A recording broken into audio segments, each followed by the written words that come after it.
Magandang hapon po sa inyo lahat. Nandito po ako ngayon sa Caloocan, Barangay 162, kasama si Sir. Raymart po, Raymart. Ano pong trabaho natin, sir? Ngayon po, Grab driver. Ano pong sasakyan niya, sir? 4-seater or 6-seater? 6-seater. Anong brand na sasakyan mo? Innova. Ito po. Ilan taon na po yung Innova niyo?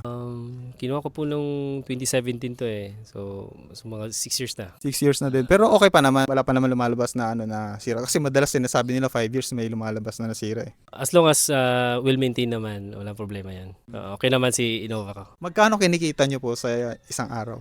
So magre-range lang na honest answer is 3 to 5K yan. Labas na gasolina doon. Gross pa lang yun. Pero minsan, siguro let's say yung net natin is 3,000 yan.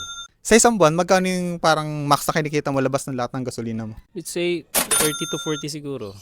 Laki. Mga ganun lang siguro. Mga ganun. Oo. Worst part sa pagiging Grab driver? Worst part, pag Grab driver ka is yung pre-traffic yan. Pag na-traffic ka, may stress ka na doon. Siyempre, makikisama ka din talaga sa mga pasahero mo. May mga pasahero kang lasing, makikisama ka din talaga. Alam mo naman ang nangyayari pag lasing, sumusuka. You need to be patient din talaga. May mga bata din na na sumusuka, you need to be patient din. Kaya ako lagi akong handa sa sasakyan, may plastic agad ako lagi. Kaya tinatanong ko yung yung parents pag yung bata ay nasusuka ba o sa biyahe o hindi para mabigyan ko na kagad ng plastic or kung ma-efficacent. Minsan may dala akong efficacent, mabanyusan yung tiyan nila. Baga ma-prevent yung pagsusuka. Nadisgrasya ka na ba or nakadisgrasya ka na habang ginagawa mo yung trabaho mo? Hindi ako nakadisgrasya. Sila ang bumabangga. Sila madalas bumabangga sa sakyan mo?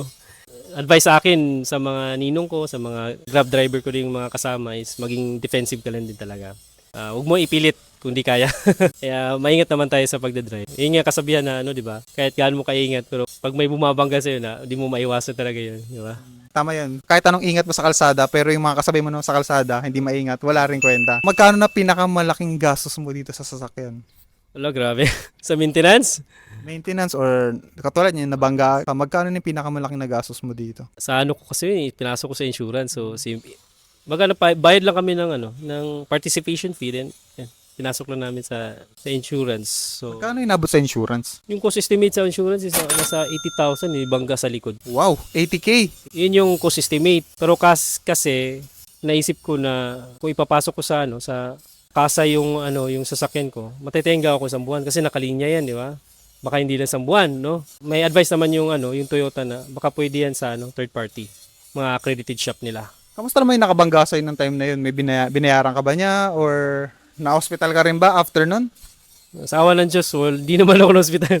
Nagulat lang talaga ako. Diba? May bumunggo sa likod ng sasakyan. Ayun, yung bumangga naman is nagbigay din naman siya ng part niya para mapaayos tong sasakyan. Best part naman sa pagiging Grab driver? Best part is yung marami kang napupuntahan. Yan, maganda yan. Una, para kang taxi. Hindi lang sa Metro Manila, kundi sa ibang provinces like Laguna, Bulacan, minsan ganun. Cavite, yan.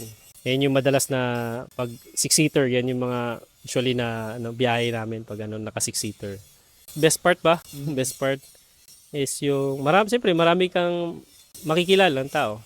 Minsan pa nga, artista yung mo yung magiging pasahero mo. Sino artista na nasakay mo? Naalala ko si Gab Valenciano. Yan. Gab Valenciano, Channel 2, ABS-CBN. So, sabi ko familiar tong mukha na to. Kumukha ni Gary V. Kumukha nga niya. Ayun, so yun si Gab. Hindi ko na naalala, mayroon pang dalawa eh. Hindi ko na naalala yung pangalan. Okay. Last question. Ano yung mabibigay mong advice sa mga nagbabalak pumasok sa Grab? Ayun, sa mga nagbabalak na pumasok sa Grab, syempre kung masipag ka sa pagbabiyahe, nakikita ka talaga. So yun yung kagandahan kay Grab kasi hawak mo yung oras mo. Matatansya mo. May schedule mo yung mga yung dapat mong gawin. So yun guys, thank you sa panonood. See you! Lupit!